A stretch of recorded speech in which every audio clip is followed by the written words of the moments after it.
Salut à tous les passionnés d'investissement. Aujourd'hui, on se retrouve pour parler de l'entreprise Stiff. Alors Stiff, je l'avais déjà analysé l'année dernière, juste avant son introduction en bourse. Donc, on va faire un petit récap. On va voir le bilan de l'année 2024. On va commencer directement par l'évolution en bourse qu'il y a eu depuis son introduction. Donc on est monté de presque 700%. Ce qui est important à préciser, c'est que moi, du coup, je suis actionnaire de cette entreprise. C'est pas du tout un conseil en investissement. Je vous partage juste mon opinion et les chiffres qu'on va voir de suite. Les 5 raisons d'investir, donc j'avais déjà présenté rapidement l'entreprise avant son IPO, enfin vers cette période-là, je me rappelle plus s'il l'avait fait juste avant ou après. Ce que je sais, c'est que j'ai investi vers le tout début. Juste pour ceux qui n'ont pas vu la première vidéo, juste comme ça, moi ça leur fait un petit rappel. C'est un groupe familial, donc là le PDG actuel c'est le fils du fondateur. Les produits sur des marchés diversifiés, donc ils sont dans l'industrie, ils peuvent fabriquer des godets pour l'alimentaire, pour les plastiques, ils fabriquent aussi des raccords spécifiques pour certains types d'industries.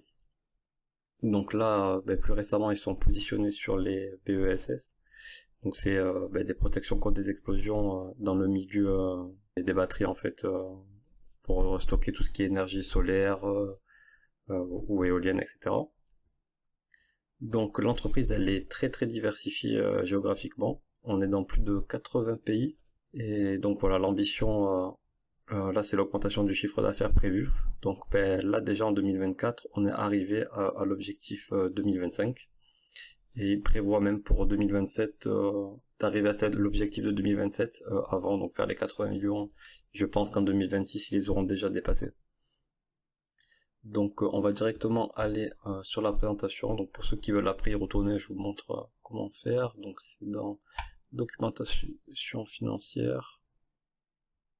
Donc voilà. Et là on va commencer par résultat annuel 2024 et perspective. Donc voilà, c'est celui-là. Donc je vais remonter, en fait j'ai eu un problème avec mon premier enregistrement, donc je suis en train de refaire la vidéo une deuxième fois. Donc voilà, là c'est les différentes usines qu'il y a. Ils en ont une aux États-Unis, et voilà, je vous laisse regarder rapidement. Donc là je vais pas me passer du temps sur ça, je vous laisse regarder. Donc là c'est sur les dispositifs contre les explosions qu'ils ont pour le milieu industriel. Et là c'est la plus grosse partie du chiffre d'affaires et celle qui est en très très forte croissance actuellement. C'est cette gamme-là, qui permet justement des protections pour les batteries. Donc Stiff, ils ont déjà un très bon savoir-faire en fait, parce qu'ils sont depuis 2010 dans le segment des explosions poussières. Donc ils ont déjà une certaine expertise dans ce milieu-là. Donc là voilà, ça c'est les investissements qu'ils ont fait pour les tests de résistance de leurs produits.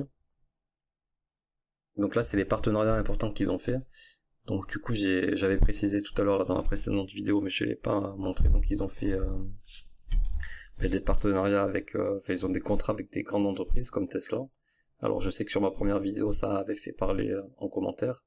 Donc forcément, dès que Tesla avait fait un contrat avec, le cours en bourse avait bien augmenté. Donc là c'est le pourcentage de chiffre d'affaires par produit. Donc on peut voir l'évolution entre 2023 et 2024. Et on voit surtout en fait l'explosion d'énergie, donc ce secteur-là, qui a complètement, ça prend quasiment 50% du marché contre 12% donc en seulement un an. Donc on voit bien qu'il y a eu une très très forte augmentation. Mais globalement, si on va regarder dans les comptes consolidés, donc hop, CTRL F, donc pour rechercher ceux qui n'ont pas l'habitude. Donc là, si je marque explosion, on va directement trouver, voilà, on arrive directement sur le tableau des chiffres d'affaires. Donc 2024-2023. Donc si on regarde le chiffre d'affaires total pour l'activité d'explosion, en 2023 on était à 14 millions, on est passé à 40 millions. Et globalement pour les autres activités, on est soit en très très légère baisse ou en légère augmentation. L'activité des raccords qui a quand même une belle augmentation, mais sinon voilà, ça reste assez stable. Mais globalement ces dernières années, c'est quand même des secteurs qui sont tous en augmentation. Donc voilà, donc on passe de 35 millions de chiffre d'affaires à 61 millions en seulement un an, donc presque doublé en seulement un an. Et donc si on remonte, si on revient ici, en 2024 ils ont déjà fait leur objectif de 2025. C'est pour ça que je pense qu'en 2026 ils auront probablement déjà atteint les 80 millions. Si c'est pas en 2025, je pense pas que ce soit si tôt non plus. Donc on va retourner sur le PowerPoint. Donc l'entreprise elle est assez diversifiée géographiquement, mais c'est vrai qu'avec le secteur explosion et énergie explosion, ils sont un peu plus exposés en Amérique du Nord, mais je pense qu'avec le temps ça devrait quand même plus s'équilibrer. Reste à voir, on surveillera sur les prochains rapports. Donc la marge EBITDA qui a doublé, le résultat net du groupe qui a presque quintuplé, donc là on est presque à x5. Ben forcément, la marge brute qui augmente et derrière toutes les marges qui augmentent, mais le plus intéressant c'est le résultat net qui est passé de 7% du chiffre d'affaires à 16%, c'est extrêmement bon pour une entreprise de pouvoir avoir un tel retour. Après ça dépend évidemment de chaque secteur, mais pour leur secteur ils ont un très très bon retour, très très bon résultat net. D'ailleurs je voulais regarder dans le compte de résultat pour vous montrer donc le résultat net par action. Donc là, je vais marquer par action. Normalement, on le trouve assez facilement. Donc voilà. En 2023, on était à 53 centimes par action. Et là, on est déjà monté à 1,9 par action. Donc, on peut calculer le PER comme ça de l'entreprise. Donc là, on est à 52,4 pardon. Donc on divise par le résultat net. Donc on serait à un PER de 27,5.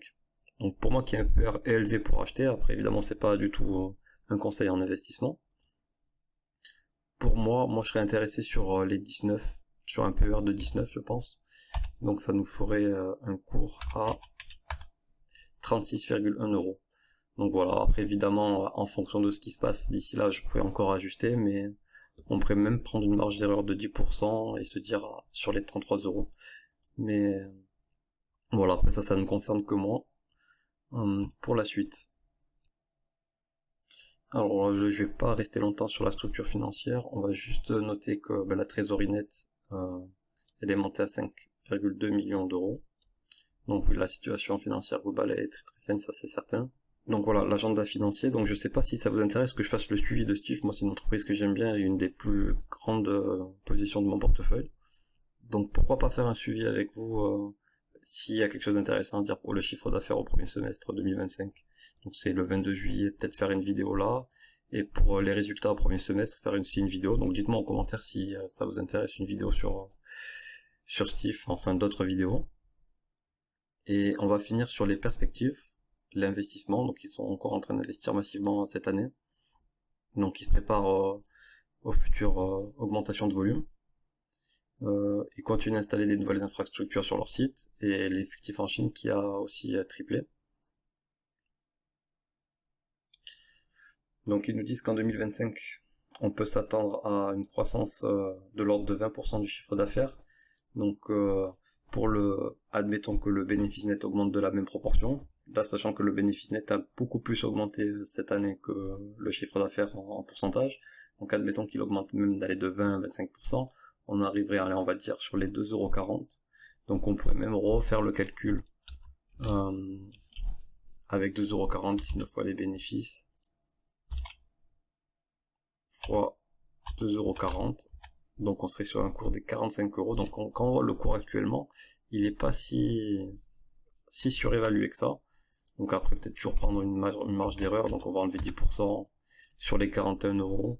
On reste pour moi sur un bon niveau d'achat, enfin du moins un niveau qui m'intéresserait personnellement. Donc le taux de marge, donc ils disent maintenant que l'EBITDA, donc ce serait supérieur à 20% qui serait un niveau normal à partir de maintenant. Ils comptent donc rester principalement sur le secteur d'énergie par batterie, et donc investir principalement sur ce secteur-là. Comme je disais tout à l'heure, ils pensent atteindre du coup avant 2027 l'objectif des 80 millions qui s'était fixé, et en octobre ils vont faire une nouvelle feuille de route stratégique en même temps que la présentation des résultats semestriels. Donc je pense faire une vidéo où on regardera tout ça ensemble. Donc pour Steve, si vous avez d'autres questions, dites-moi en commentaire si vous voulez que je fasse une vidéo complémentaire pour expliquer certaines choses ou pas. Et pour moi ce sera tout. Allez, à plus.